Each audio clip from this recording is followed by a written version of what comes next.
जय माता दी। नवरात्रि का पांचवें दिन 2 अध्याय पढ़ने हैं। तो आइए पढ़ते हैं। अध्याय 9, शुंभ का वध होना। राजा सूरथ ने कहा, भगवान, आपने देवी का चरित्र, महात्म और रक्तबीज के वध का विचित्र कथा का वर्णन किया। अब रक्तबीज के मरने के बाद महाक्रोधी शुंभ निशुंभ ने क्या किया वह मैं सुनना चाहता हूँ। मेधा ऋषि कहते हैं, राजन, जब रक्तबीज मारा गया और अन्य असुर भी युद्ध में मार डाले गए, तब शुंभ निशुंभ को बड़ा ही क्रोध आया। अपनी सेना को मरी हुई देख निशुंभ कुपित होकर असुरों की मुख्य सेना लेकर दौड़ा। उसके आगे पीछे दाएं बाएं बड़े बड़े दैत्य थे जो क्रोध से होठ काट रहे थे। देवी को मारने आ गए। महापराक्रमी शुंभ भी कुपित होकर अपनी सेना लेकर देवियों से युद्ध करने चंडिका को मारने आया। शुंभ निशुंभ का देवी के साथ युद्ध होने लगा। जैसे बादल पानी बरसाते हैं, वैसे ही शुंभ और निशुंभ बाण बरसाने लगे।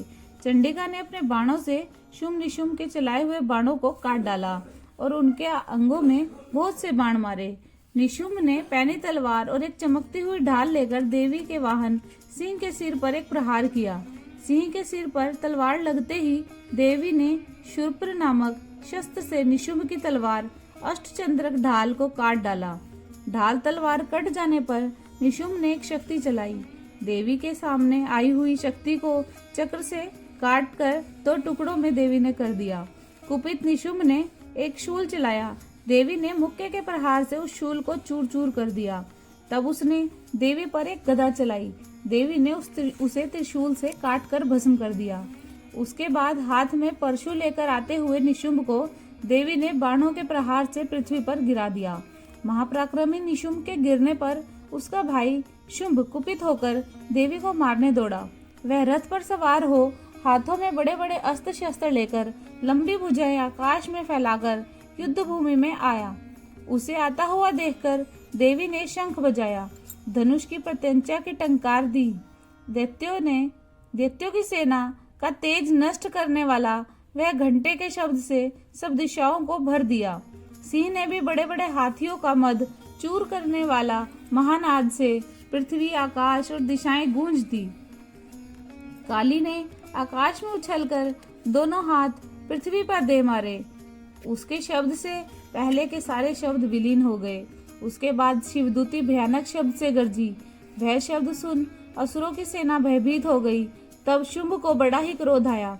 अंबिका ने शुंभ से कहा, रे दुष्ट, खड़ा रह। यह सुनकर आकाश में स्थित देवता जय जयकार करने लगे। शुंभ ने आकर जो चमकती हुई भयानक शक्ति चलाई, उसे अग्नि के समान आती हुई देखकर देवी ने उल्का नामक अपनी शक्ति से काट दिया। शुंभ सिंह के समान गरजा। उसके गरजने का शब्द तीनों लोकों में समा गया। हे राजन, उसी समय सेना में मारो मारो का शब्द हुआ। उस समय में शुंभ के गरजने का शब्द विलीन हो गया। शुंभ के चलाए सैकड़ों बाणों को देवी ने और देवी के बाणों को शुंभ ने अपने बाणों से काट डाला। देवी ने कुपित होकर शुंभ को त्रिशूल से मारा, जिससे वह घायल और मूर्छित होकर पृथ्वी पर गिर पड़ा।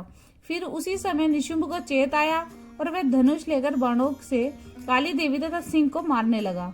उसके बाद शुंभ ने 10,000 भुजा बनाकर हाथों में चक्र ले देवी को घेर लिया। संकटनाशिनी भगवती दुर्गा ने क्रुद्ध हो अपने बाणों से उन चक्रों को और बाणों को काट डाला। तब निशुंभ गदा ले दैत्यों की सेना के साथ वेग से देवी को मारने दौड़ा। देवी ने अपनी तेज तलवार से उसकी गदा काट डाली। तब उसने त्रिशूल उठाया। त्रिशूल लेकर आते हुए शुंभ को देखते देवी ने बड़े वेग से उसकी छाती में एक शूल मारा। शूल लगने से उसकी छाती फट गई और उसमें से एक दूसरा पराक्रमी पुरुष देवी के सामने खड़ी रह कहता हुआ निकला। देवी ने हंसकर तलवार से उसका सिर काट डाला और वह पृथ्वी पर गिर पड़ा। देवी का वाहन अपनी पैनी ताड़ों से असुरों के सिर और होश चबाने लगा। काली और शिवदूती भी असुरों को खाने लगी। कितने ही असुर कुमारी की शक्ति से मारे गए, कितने ही ब्रह्माणी से अभिमंत्रित जल से नष्ट हो गए, कितने ही महेश्वरी के त्रिशूल से कटकर गिर पड़े और कितने ही वाराही के तुंड प्रहार से चूर्ण हो गए। वैष्णवी ने चक्र से असुरों को खंड खंड कर डाला और इंद्राणी ने बहुत से असुरों को वज्र से मार डाला। कितने ही असुर अस्त्र शस्त्र से मारे गए, कितने ही घोर संग्राम में डर कर मर गए। बहुतों को काली शिवदूती तथा सिंह ने खा लिया। इस प्रकार निशुंभ का वध नामक 9वां अध्याय पूर्ण हुआ। बोलो श्री अम्बे मात की जय। अध्याय 10 शुंभ का वध होना। मेधा ऋषि कहते हैं, राजन, प्राणियों के समान प्रिय अपने भाई निशुंभ को सेना सहित मरा हुआ देखकर शुंभ कुपित होकर बोला, हे दुर्गे, तुम अपने बल का गर्व ना करो। तुम दूसरों के बल पर युद्ध करती हो और अपने पराक्रम का अभिमान करती हो। देवी ने उत्तर दिया, अरे दुष्ट, मैं अकेली हूँ। संसार में मेरे समान दूसरा कौन है? देख, ये मेरी शक्तियाँ हैं और मुझी में लीन हो जाती हैं। देवी ने ऐसा कहा, कहते ही ब्रह्माणी आदि सब शक्तियां देवी के शरीर में ही लीन हो गई। केवल एक अंबिका ही रह गई। देवी बोली, मैं अपनी शक्ति से अनेक रूपों में विद्यमान हूँ। अब उन रूपों को समेटकर अकेली ही खड़ी हूँ। तू स्थिर होकर युद्ध कर। ऋषि बोले। उसके बाद देवताओं और असुरों को देखते ही देखते देवी और शुंभ दोनों का युद्ध होने लगा। उन दोनों में तीक्ष्ण बाणों और भयानक अस्त्र शस्त्रों से सब लोगों को भयभीत करने वाला महायुद्ध हुआ। अंबिका ने जो सैकड़ों दिव्य अस्त्र चलाए, उसे दैत्यराज शुंभ ने अपने शस्त्रों से काट डाला। शुंभ ने जिन अस्त्रों का प्रहार किया, उनको देवी ने हुंकार करके अनायास तोड़ डाला। शुंभ ने कुपित होकर अपने सैकड़ों बाणों से देवी को ढाप दिया। देवी ने क्रुद्ध होकर अपने बाणों से उसका धनुष काट डाला। जब धनुष कटकर गिर पड़ा, तब उसने एक शक्ति उठाई। देवी ने उसे भी चक्र से काट दिया। तब दैत्यराज शुंभ चमकती हुई ढाल तलवार लेकर देवी की ओर दौड़ा। देवी ने अपने तीक्ष्ण बाणों से सूर्य की किरणों के समान चमकती हुई उसकी ढाल तलवार को भी काट डाला। उसके सारथी और घोड़े को भी मार डाला और उसका धनुष भी काट डाला। तब वह मुग्दर लेकर देवी को मारने दौड़ा। देवी ने उसके मुग्दर को भी तीक्ष्ण बाणों से काटकर गिरा दिया। तब वह घूंसा तान कर बड़े वेग से दौड़ा।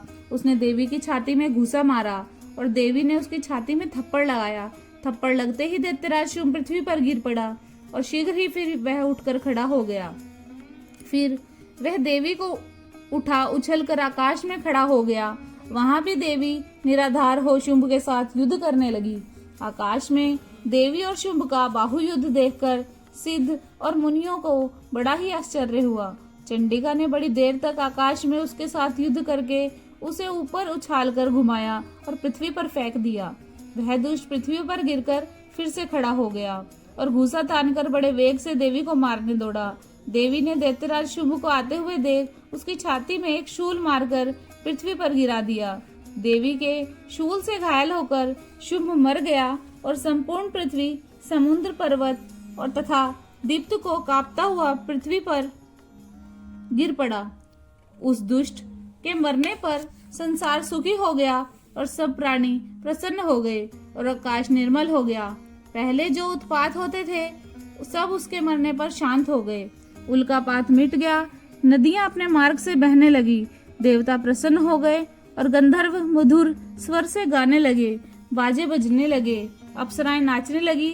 शीतल वायु चलने लगी और सूर्य की किरणें निर्मल हो गई।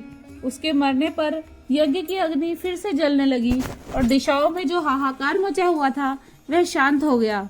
इस प्रकार शुंभवध नामक 10वां अध्याय पूर्ण हुआ। बोलो श्री अम्बे मात की जय।